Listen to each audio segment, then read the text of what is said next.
wanted to look into Jack Smith and say, well, who is this Jack Smith character and what do we know about him?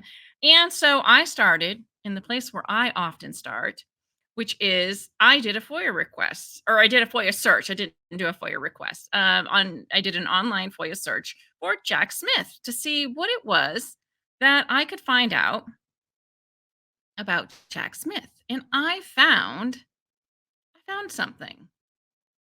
And this is where I'm saying I found something that I think it's kind of a bombshell. And I'll tell you what I did with this information, but let me show it to you first. Okay. So I found this, and it was just a memorandum for the record. It didn't look like anything special. In the list, if you've done an online FOIA search, you know it comes up with a million different things. And I was just looking through them all and happened to find this one and luckily happened to read through it. It was from the US Department of Justice, memorandum for the record. Subject, oath of office, John L. Smith, Jack Smith. This memorandum serves as a record that appointment affidavit SF 61 has been signed and executed for the appointment of John L. Smith, special counsel, on November 18th, 2022. John L. Smith was appointed by Attorney General Merrick B. Garland to serve as special counsel by order number 5559-2022. Okay, sounds great, right? But here's the discussion. Mr. Smith signed an SF 61 on November 20th, 2022. Upon reviewing documentation, it was discovered that a witness signature was missing, more than likely as Mr. Smith was onboarded while overseas. JMD Human Resources consulted with the Office of General Counsel to ensure proper corrective action. OGC's recommendation and advice was to re-administer the oath of office and execute a new SF 61 to ensure procedural compliance. Okay, sure thing. This is the original one that they were referring to. Special Counsel 11/18/2022, Department of Justice, John L. Smith.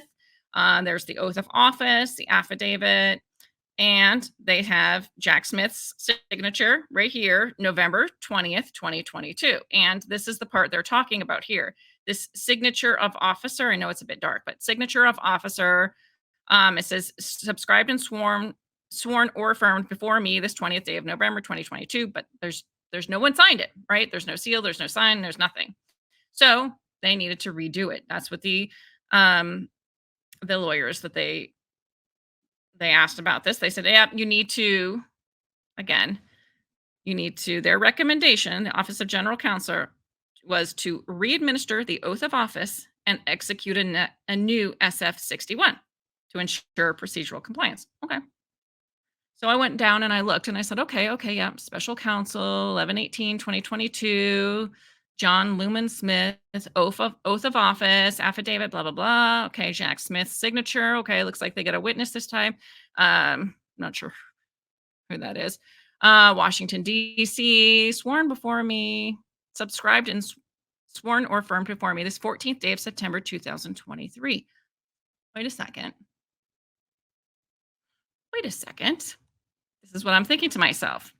Okay, so keep that in mind. September 14th, 2023. Now we're going to look at something else. But keep that date in mind. Here we go. This is the original indictment for United States versus Donald Trump, which was filed August 1st, 2023. So if that was filed August 1st of 2023, but let's go back again.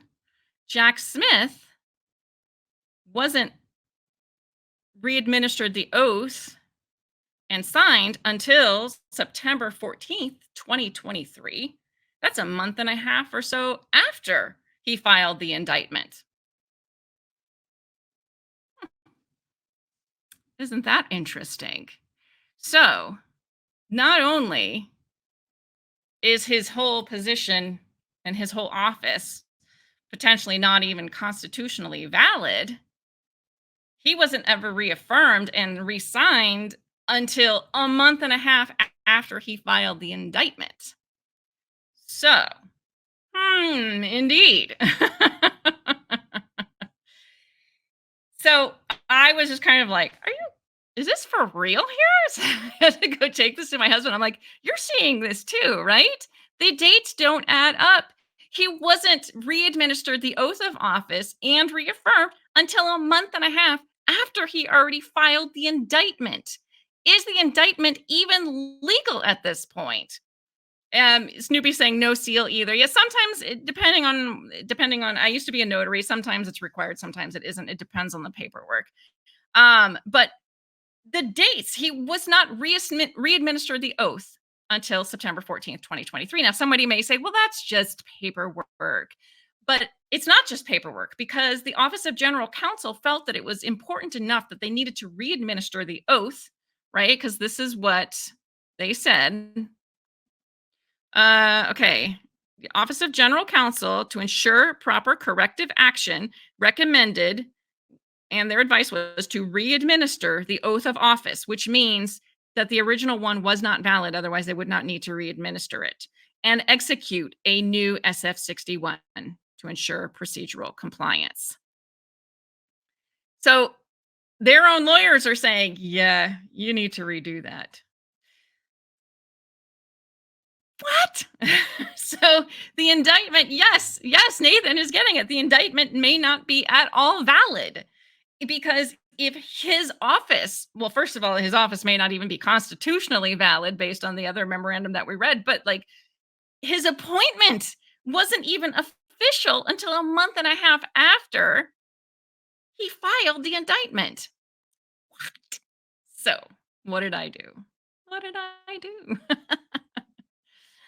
I said, well, isn't that just interesting? So I may have emailed John Lauro, who is one of the head lawyers on the J6 case for Trump, and said, Dear Mr. Lauro, I found an interesting little tidbit that might be helpful in your case, and explained out what I did, what I found, sent him the attachment. So he had the original affidavit that was signed in November of 2022, the appointment by General Merrick in October, or excuse me, November 2022, the memorandum that said, yeah, you need to redo this, and the additional one that was signed, reaffirmed and signed in September of 2023.